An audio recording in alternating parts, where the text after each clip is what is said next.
Hello everyone, and welcome back to Todos Santos. This episode, we're moving over to the western side of the area that we've been working on, and we're going to be filling in this lagoon that has long been daunting me as part of the city in terms of how we're going to fill it in, but we're going to do a pretty fun build, I think. Basically, it's going to consist of making a park that includes a walkway that runs around the entire thing, and a lot of vegetation. We're also going to be creating a new avenue that runs alongside this park. First, I just wanted to make sure that this entire area was at the proper even level, because very soon we're going to be creating an area along the shoreline here, so I wanted to make sure everything made sense and was nice and flat and just about at sea level before I started working on this. So we're just getting that little bit of context right. And speaking of context, I'm now starting to work on this avenue. So this whole area is more or less based on the equivalent area in San Juan, which looks a little something like this. Although I'm mostly just using it for inspiration and not making an actual recreation. In particular, this avenue is something that I've been interested in doing, and I wasn't really sure what other kind of development to do here along the shoreline. So we're going to be doing that, and then we're going to be doing this sort of lagoon type thing that runs along the lake. Except, unlike in real life, we're going to be making this thing run all around the lagoon, or the lake. I'm probably going to call it both throughout the episode, so just bear with me with that. I think technically it would be a lagoon, but sometimes lake is just the word that comes to mind for obvious reasons. So I always found this area a little intimidating because I have this very steep area that goes down to the lagoon, and then these houses that go right up to the edge on the slope there. So I was just always kind of hesitant because I knew that it would involve a lot of bulldozing houses and doing, some terrain work and stuff. But I was just feeling in the mood to do this, and we need to fill in this area anyway. So let's get to it.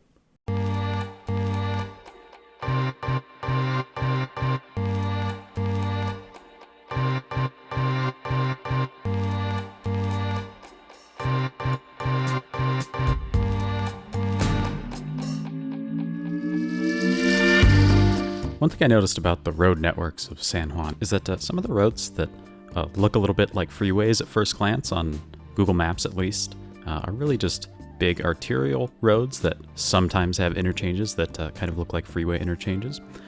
So I wanted to make that avenue kind of resemble that, where you have long stretches without an intersection, and then you just have it get from point A to point B, and you have a couple intersections with other major roads. And the smaller ones generally don't intersect with it. And I'm pretty happy with the look, and it carries quite a bit of traffic. I think it takes about half of the car traffic that comes from downtown heading toward this area. Okay, we're just about done with the road layout. Let's move on to the lagoon.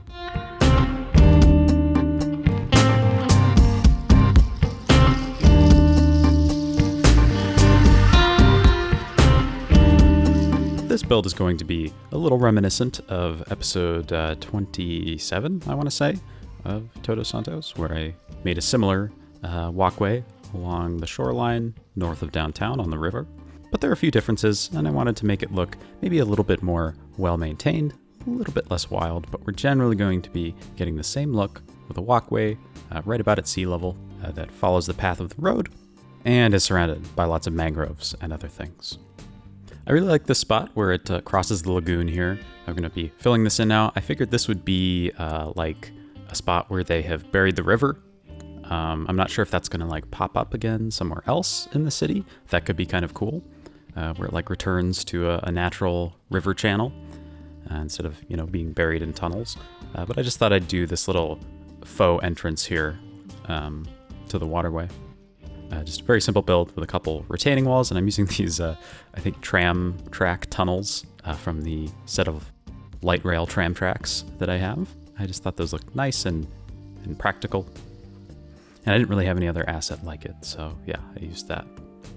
And now I'm just making sure that everything is flat and even, because I found that when I have slopes like this, it's much easier just to get everything at the same level when you're building things that are close together like this, and then make up for any difference in elevation between different areas with retaining walls or, rocks, or my favorite, just covered up with trees, which is, we're going to be doing a little bit of all of that. But first, I just need to make sure that everything was at the same level, because When I don't do that, I always end up getting surprised by something where, when I get to detailing and I'm like, oh, this whole area is not level, so I have to go in and not only level everything out, but also adjust a bunch of details that I've already placed down, which is not fun. So I just wanted to get that out of the way. So here's where I start diverging a little bit from the previous build in episode 27, which is that I'm using this retaining wall, which makes just a little bit of a difference in that you have these little areas of wall poking up, instead of leaving it as more of a natural slope that was originally there.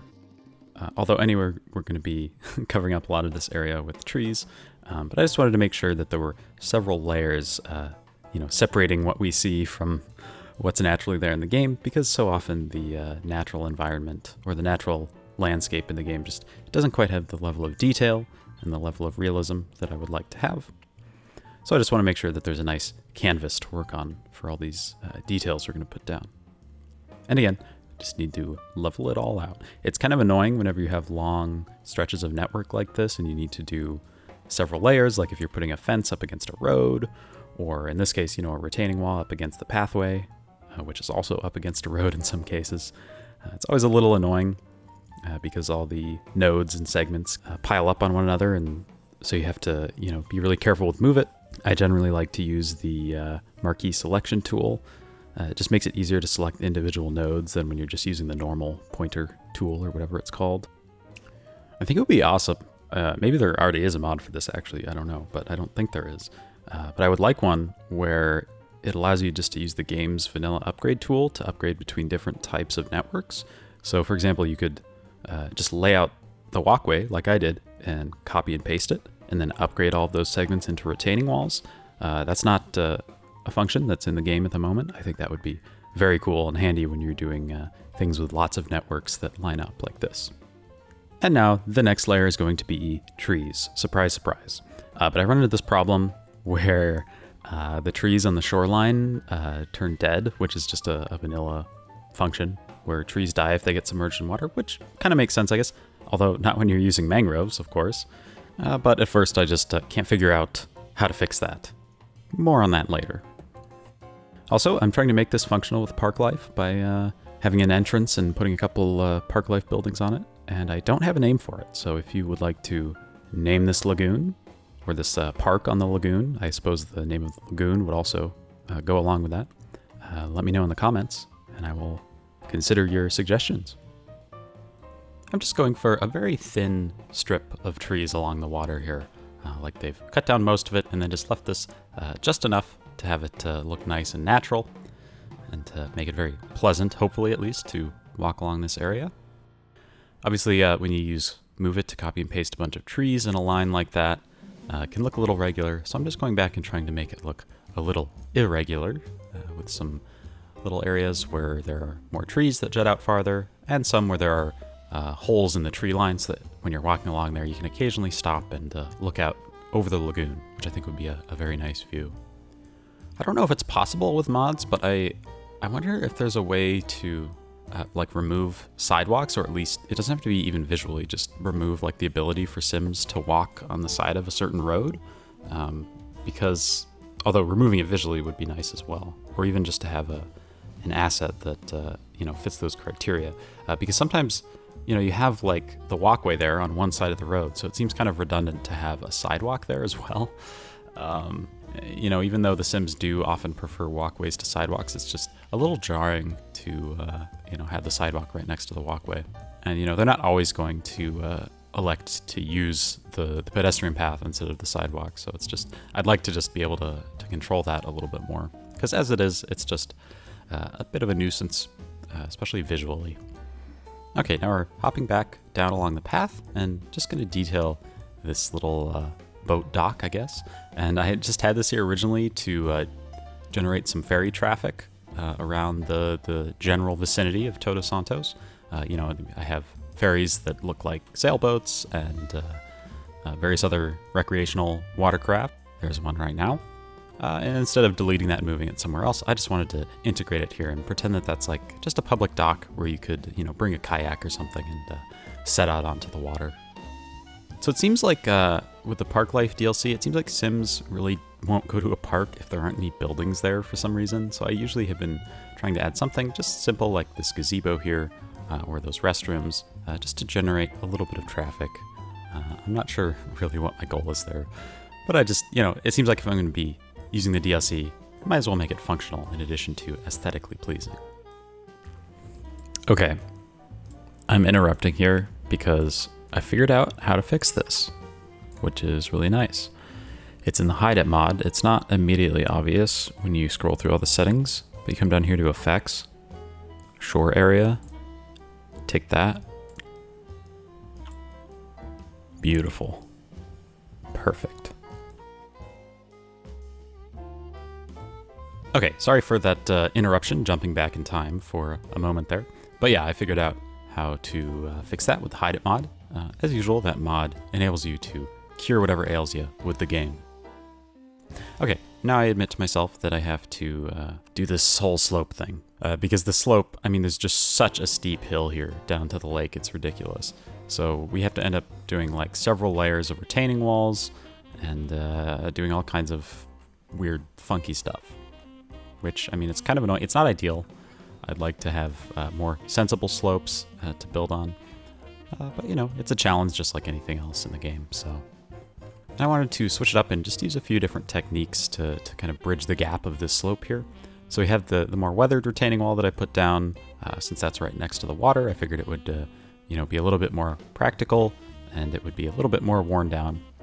And then this one up here near the avenue here, I figured it would be a fairly recent build, this avenue would. So they've opted for this very nice looking retaining wall that I have not used yet in the city, I don't think, because I'm not quite sure if I'm using it right. I know there's some trick to it, but basically like the last segment that you draw like messes with the slope of the retaining wall. So you kind of have to draw, at least this is how I've been doing it, you have to draw an extra segment at the end in order to make it look natural, and then you just kind of hide that away. That's how I've been doing it.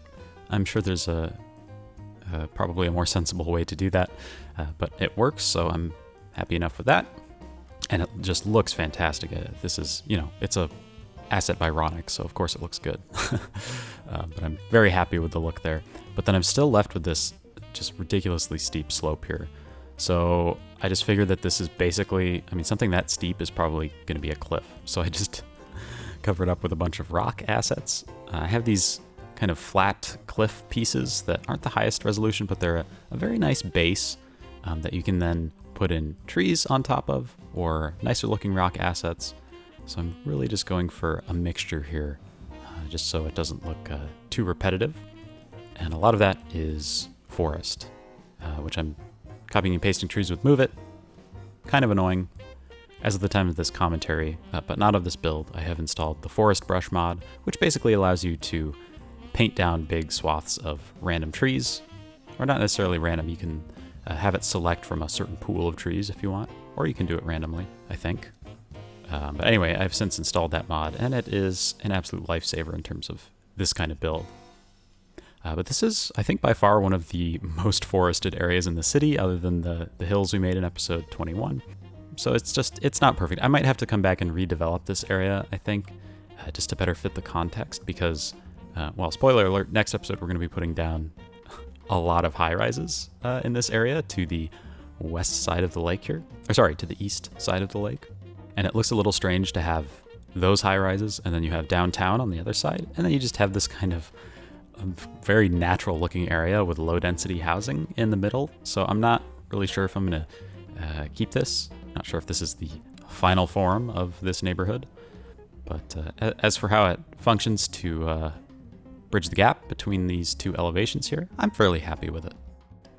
So the grass strip on either side of the walkway, I'm imagining would be fairly well maintained in terms of the vegetation. So all these plants here have been more or less purposely laid out in a particular arrangement just to look nice and regular while still being a little bit natural. And I tried to resist the urge to just cover it in trees. I wanted it to be a little bit more open feeling. So like if you were walking along here, you wouldn't necessarily feel like you were in the middle of the woods. You would just have enough greenery around to make you feel, like you're out in nature.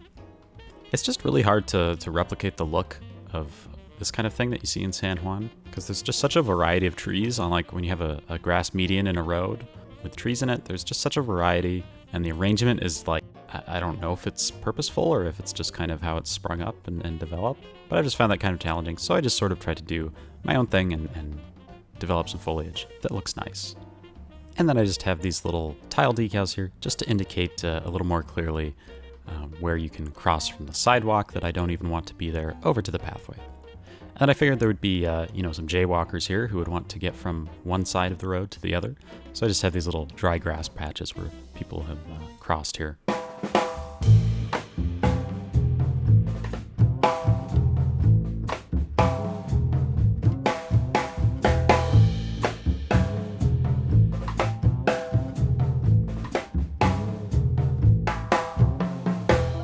Okay, now we are done with the pathway portion of the park, and we're moving on to a little bit of a public recreation area, and that's going to involve a sports complex and a public beach and some other things. So let's get started on that. I'm beginning with a boat launch, but I think I've talked about boat launches plenty on the series already. It's basically identical to all the other ones we've done before, and eventually we'll be putting down a guy in a pickup truck who has a boat trailer there and has just left that parked there in the way. Like I've mentioned before, there's unfortunately an epidemic of that happening in the city. So a second ago, I placed down a side entrance to this park. I think with Park Life, you can either have a main entrance or a side entrance. I'm not sure precisely what the difference is with that, but I would like to get my parks kind of functional. And by the way, I am by no means an expert in how the Park Life DLC works. I really have never played with it outside of the save, where obviously I do things a little differently than if you were playing a little bit more vanilla or with more of a focus on game mechanics. So if you have any tips on how to get your parks to have more visitors, let me know, because I know you need visitors, a certain number of visitors, and a certain level of attractiveness, I believe, for them to level up, which I guess I would like to do. I don't really know why, but I just want to. But I seem to have trouble attracting people to these parks. They get people, but it's just at a very slow rate. And I'd like it to go a little faster and get more people visiting my city. Again, I don't really know exactly how it works. So I'm just sort of winging it as I go. I really like the visual aspect of adding big things like this to your city, if that makes sense. So the default game kind of encourages you just to...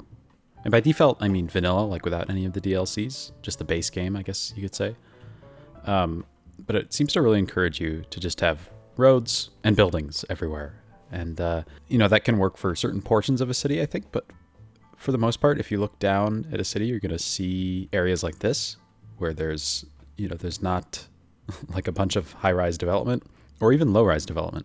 But there are just big open areas where you have, things that cities need, like sports fields and that kind of thing.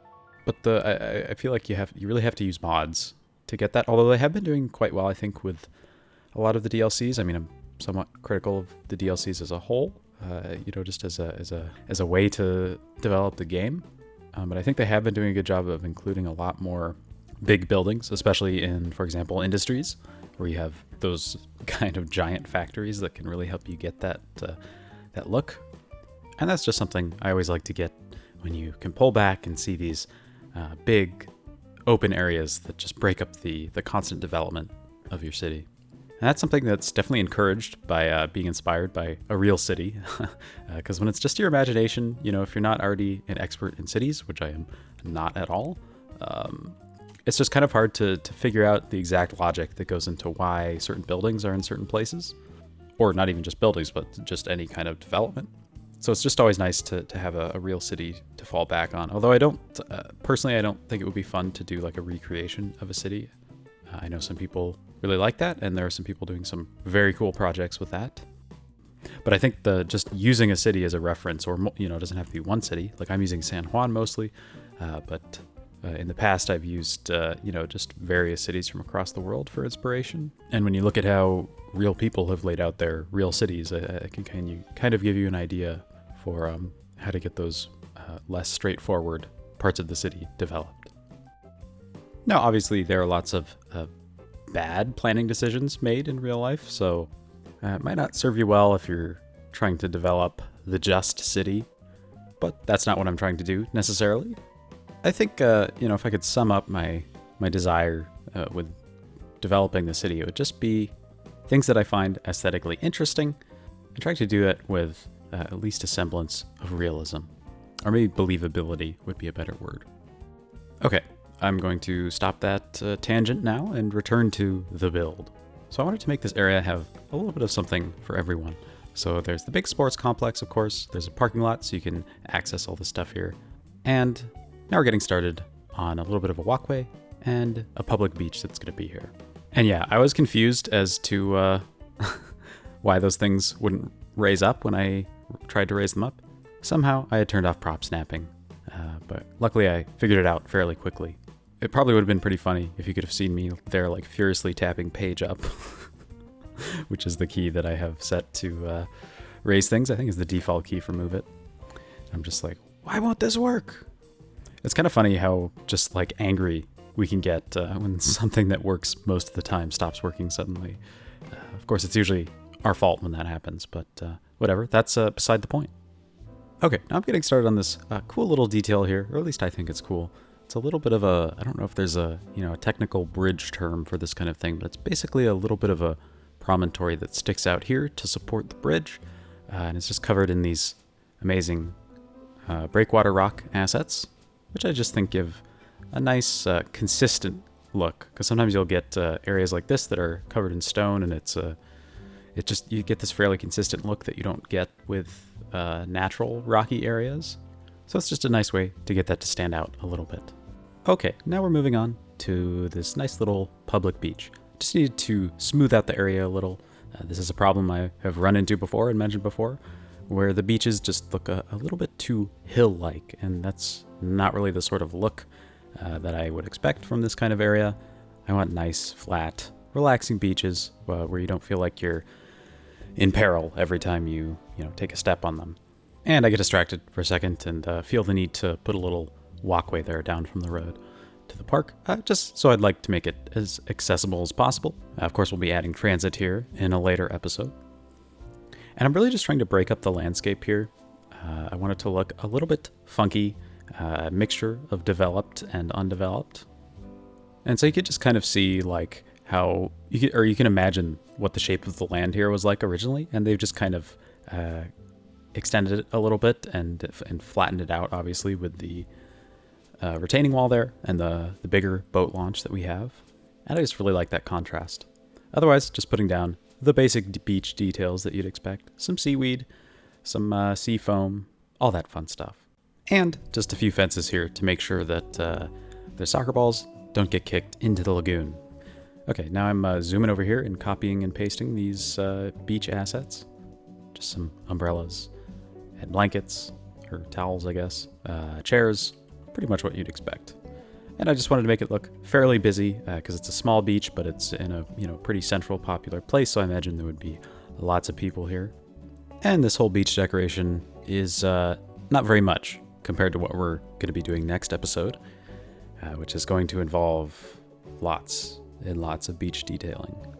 Just thought I'd mention that right now.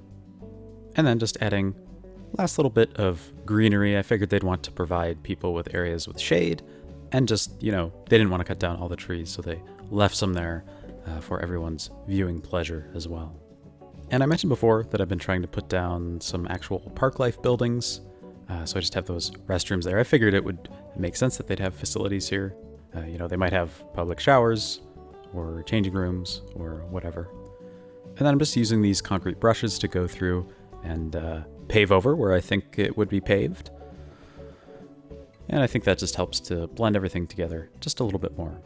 Okay, I mentioned before that I don't have a good basketball court asset. Well, I have one now, but at the time of this build, I did not, so we're going to make another one from scratch. I think I've said plenty so far, so I'm going to halt the commentary for just a minute, and I'll see you on the other side.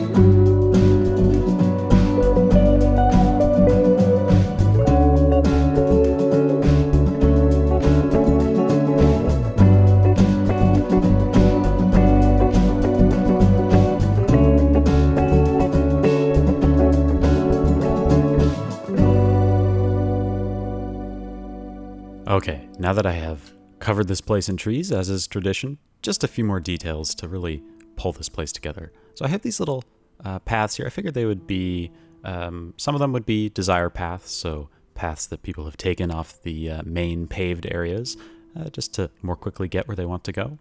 And then some of them are official paths that are just happen to be dirt.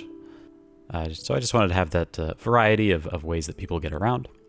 And then I'm just trying to blend it in with those nice plaster walls. And I'm using some grass just to break up what's left of the vanilla ground texture there. Or it's not vanilla, I have a map theme, obviously.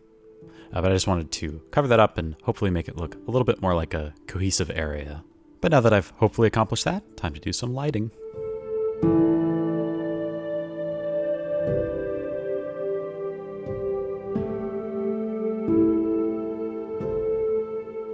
Now that the episode's almost over, I'd like to thank you so much for watching.